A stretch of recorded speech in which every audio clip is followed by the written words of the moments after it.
Assalamualaikum warahmatullahi wabarakatuh. Halo teman-teman semuanya, selamat datang di podcast AgriTalk.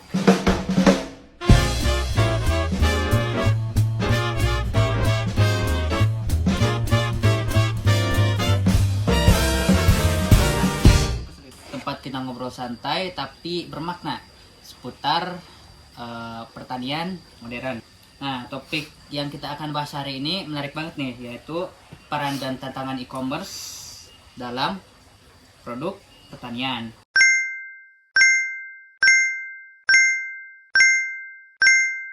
Bersama saya Rehan dan ada 3 narasumber keren, yaitu ada Kang Ahmad, Kang Iqbal, dan Kang Rinaldi nih. Halo.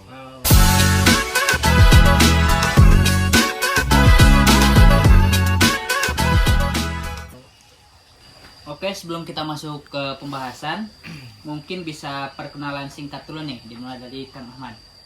Halo, aku Ahmad Arfiansah dari mahasiswa agribisnis yang tertarik dengan pemasaran digital pertanian. Halo, kalau aku Iqbal, fokusku di pemberdayaan petani dan UMKM lokal. Dan aku Rinaldi, suka riset tentang inovasi dan teknologi di sektor pertanian. Oke, keren banget. Ya udah, tanpa berlama-lama, langsung saja kita masuk ke pembahasan. Oke, dari Kang Ahmad dulu nih. Sebenarnya peran e-commerce dalam dunia pertanian saat ini gimana nih, Kang? Itu sangat berpengaruh ya Karehan. Melalui e-commerce, produk pertanian dapat dijual tanpa melalui banyak perantara, sehingga nilai jual bisa lebih tinggi dan para petani mendapat keuntungan yang adil. Oke, berarti bisa memperpendek rantai distribusi ya, Kang? Tentu bisa, Kang Rehan.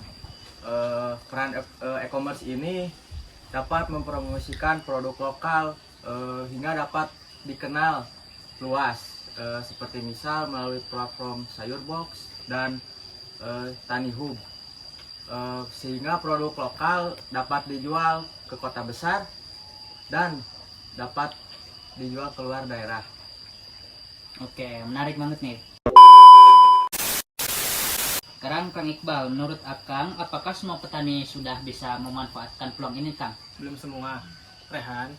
Banyak petani masih kesulitan karena beberapa faktor, seperti literasi digital yang rendah, sinyal internet yang belum merata, dan juga keterbatasan alat teknologi. Selain itu, produk pertanian kan cepat rusak ya, jadi butuh sistem pengiriman cepat dan rantai dingin yang efisien. Oke, jadi nggak cukup hanya punya aplikasi aja ya, Kang, tapi Ya. juga harus ada infrastruktur pendukungnya. Betul. Karena kan petani belum terbiasa ya dengan sistem transaksi online, seperti pembayaran digital dan pengemasan produk standar e-commerce. Oke, menurut Kang Rinaldi nih, gimana pendapatnya soal apa yang disampaikan oleh Kang Iqbal tadi?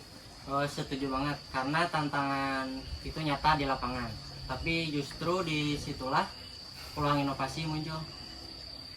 Oke, nah ini menarik banget. Kalau gitu, Kang Rinaldi, apa kira-kira solusi atau langkah-langkah yang bisa dilakukan untuk e-commerce pertanian ini agar lebih baik lagi ke depannya nih, Kang?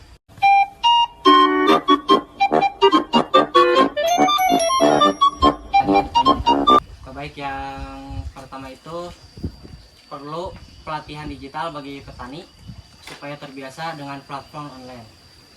Dan yang kedua, pemerintah dan swasta bisa bekerja sama untuk memperluas jaringan internet dan logistik pertanian.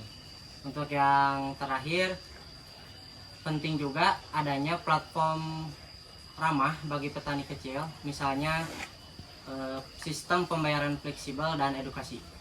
Oke, keren banget. Jadi bukan cuma soal jualan online aja ya, Kang, tapi pemberdayaan petani juga. Ya, dan untuk kedepannya juga teknologi seperti Internet of Things dapat membantu memantau pasok rantai dan menjaga kualitas produk pertanian.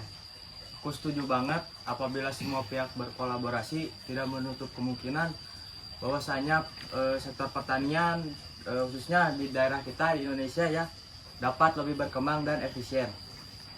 Oke, aku setuju banget nih.